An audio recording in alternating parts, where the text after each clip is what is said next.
pagdidemo, itetest po natin yung 18 carats na gold ay 14 carats na gold sa relo na to. Itong relo na to ay Rolex po mga katiits, pang babae.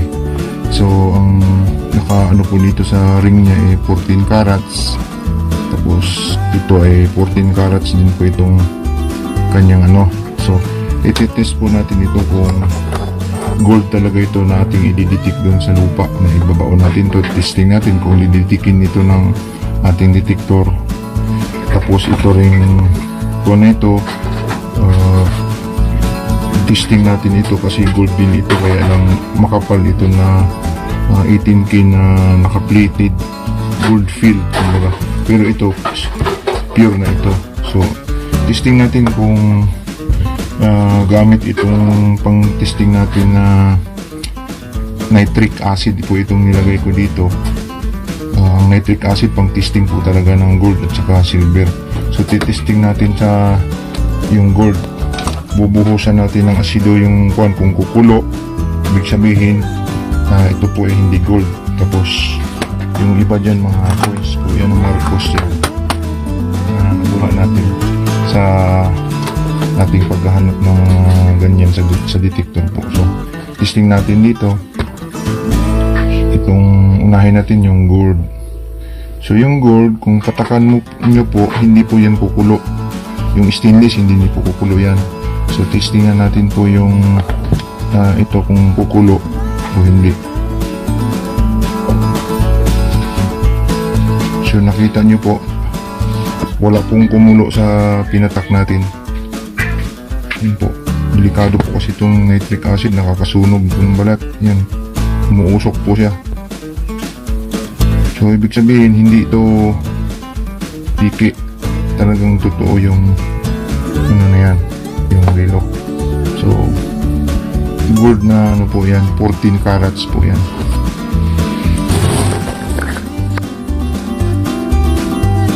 Dito na naman po tayo sa isa.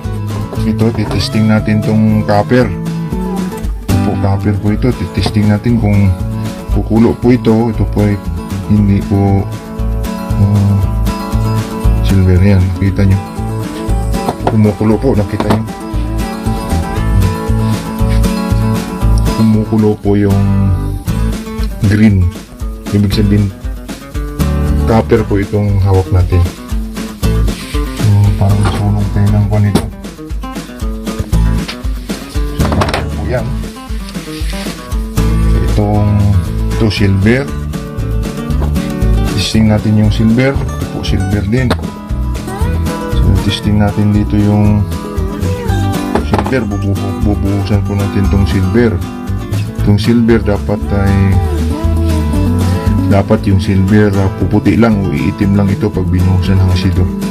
So hindi po ito kukulo ng green dapat.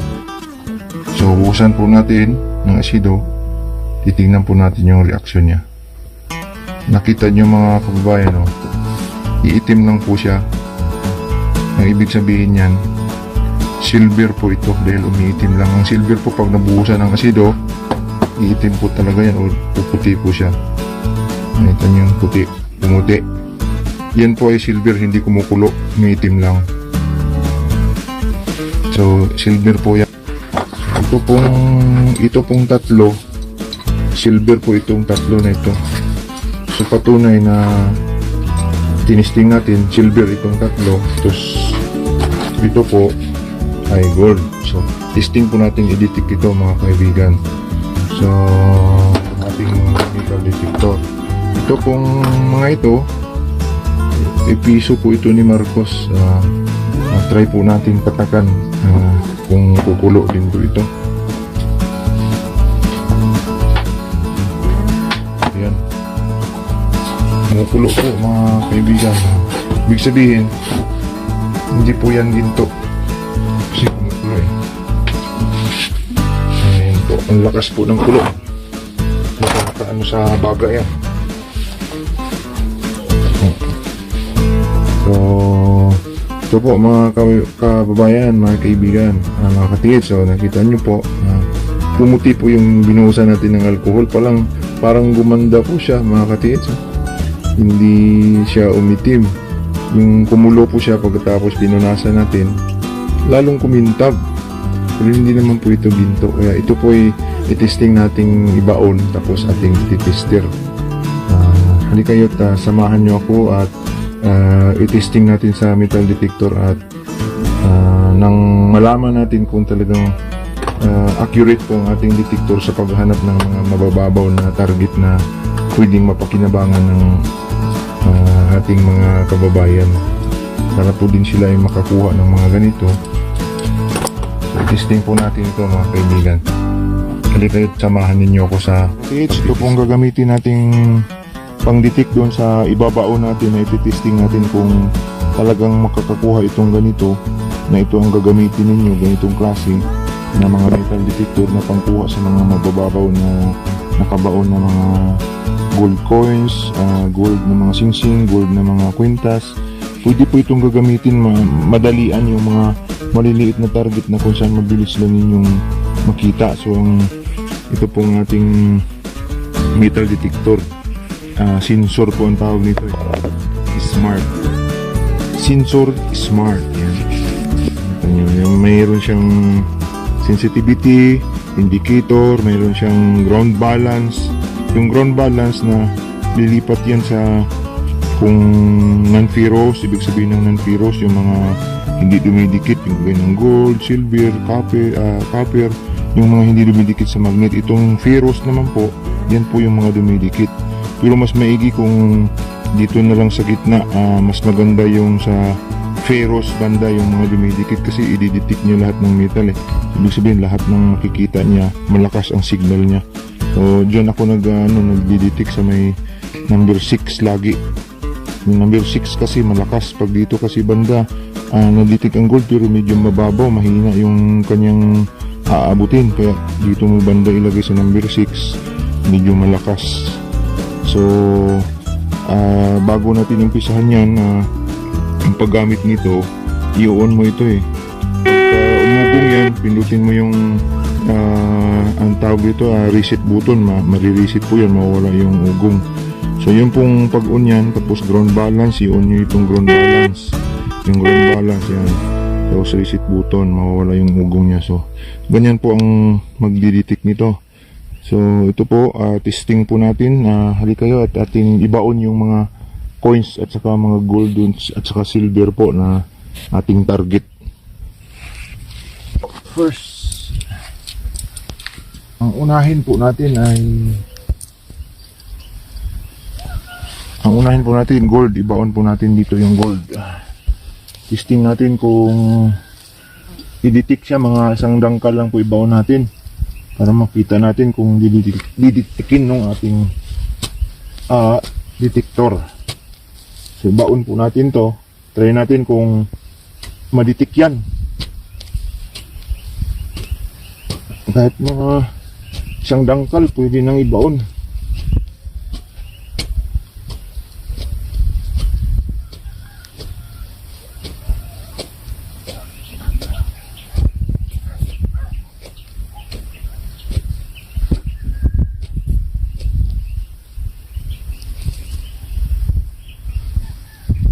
Ayan po, isang dangkal na po ito.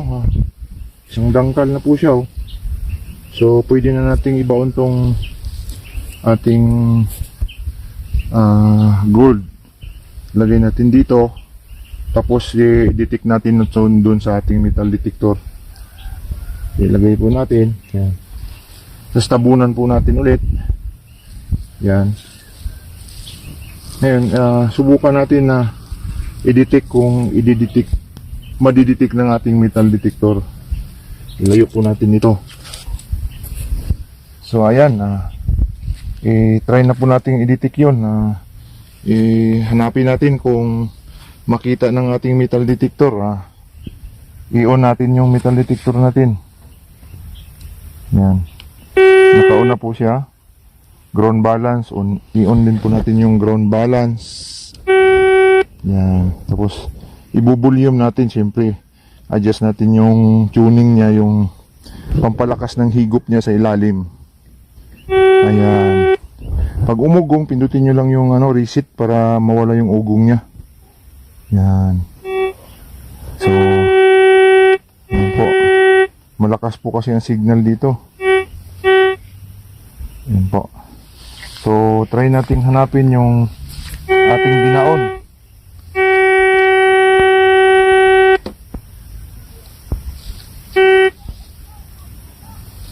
So, hanapin natin. Ayan po. Nakita nyo po. Ang lakas, oh.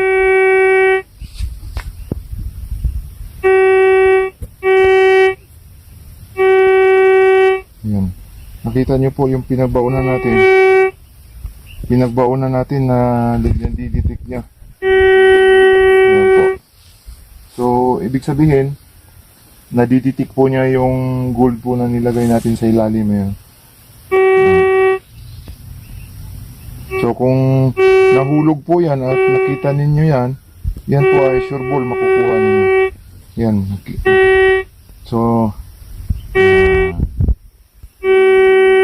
kung ilayo natin, wala. Kung ilapit natin doon, yan. Kung ilayo natin, wala. Oh. Ilapit ulit.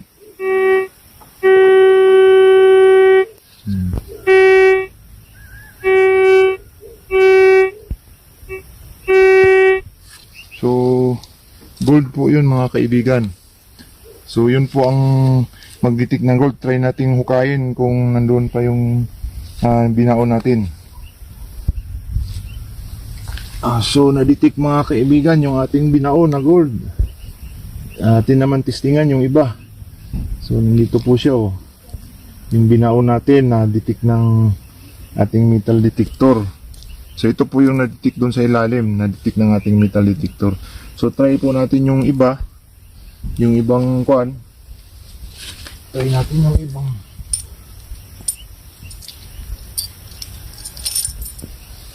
So, ang sunod po nating i-detect itong silver. Ibaon po natin doon. I-try natin kung madidetect din po itong mga silver na to. So, ibig sabihin, kung may silver na nagkalat doon sa paligid, nakita nyo,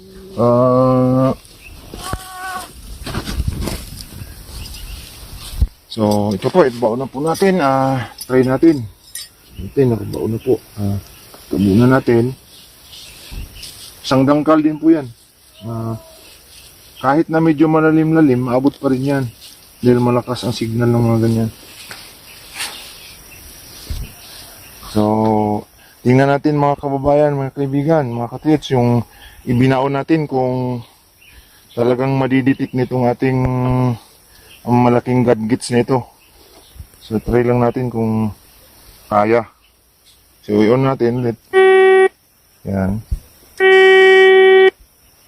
So, naka-on. So, try naman natin mga kaibigan kung madetect.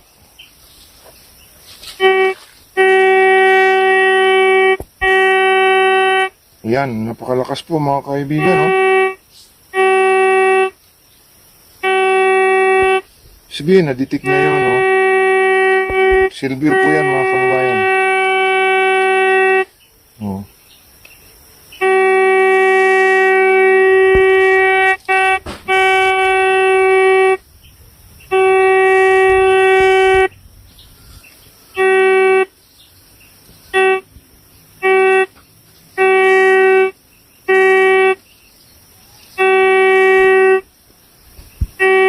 Ilayo natin, wala.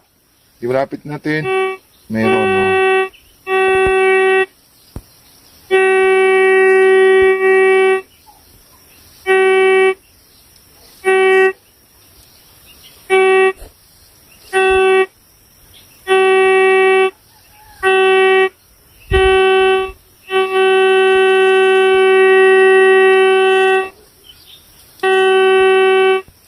So, na-detect. Makita nyo mga kabayan, na-detect po niya yung ating ibinaon. So, hukayin natin ulit at try natin yung mga coins na natira kung makaka-detect din siya ng coins. Mga katiits, ibaon natin to. Mga Marcos po ito natira eh. Kung mga may makita kayong mga gold coins, ganito din po kaya din pong i-detect ng mga yung ating metal detector. So try nating ibaon ito at ditikin din kung kayang i-detect ito ng ating metal detector yung mga coins.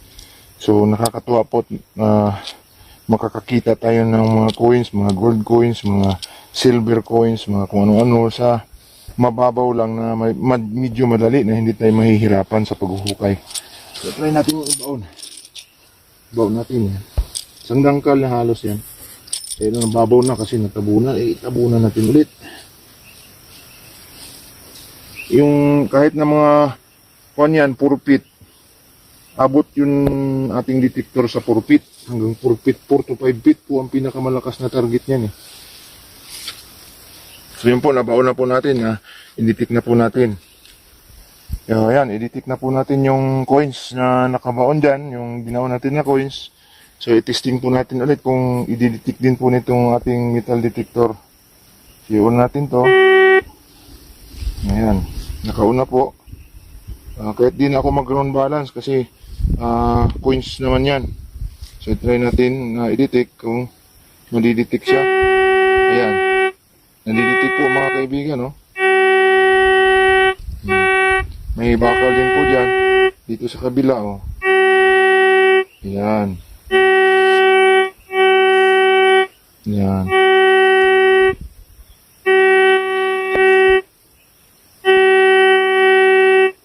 Kung nakita nyo, pag sumintro siya, tumutunog. Pag alisin mo, wala. Ayan. Kasi, dyan po kasi nakabaw ng ating target. So, kung ilagay mo, malakas. Ayan. Ibig sabihin, na-detect po itong ating ginaon dito. So, yun po mga katwits, ganun lang po kasimple ang paghahanap ng mga nakatago ng mga mabababaw. So po, mabababaw. So, gamit ang ating metal detector, makakahanap po tayo ng mga ganito sa mga eskwelahan, lumang eskwelahan, mga ganito po. Makakahanap tayo doon ng mga ganito sa lumang eskwelahan. So, pwede din po tayo maghanap sa mga beach, sa mga lumang beach, sa mga lumang bahay sa paligid, makakuha po kayo doon. Sa beach, maraming gold doon, makakakuha kayo doon ng gold kung gusto niyo ng gold. Dito naman sa mga lumang bahay, may mga gold coins, silver coins. Madali ninyong makuha sa ating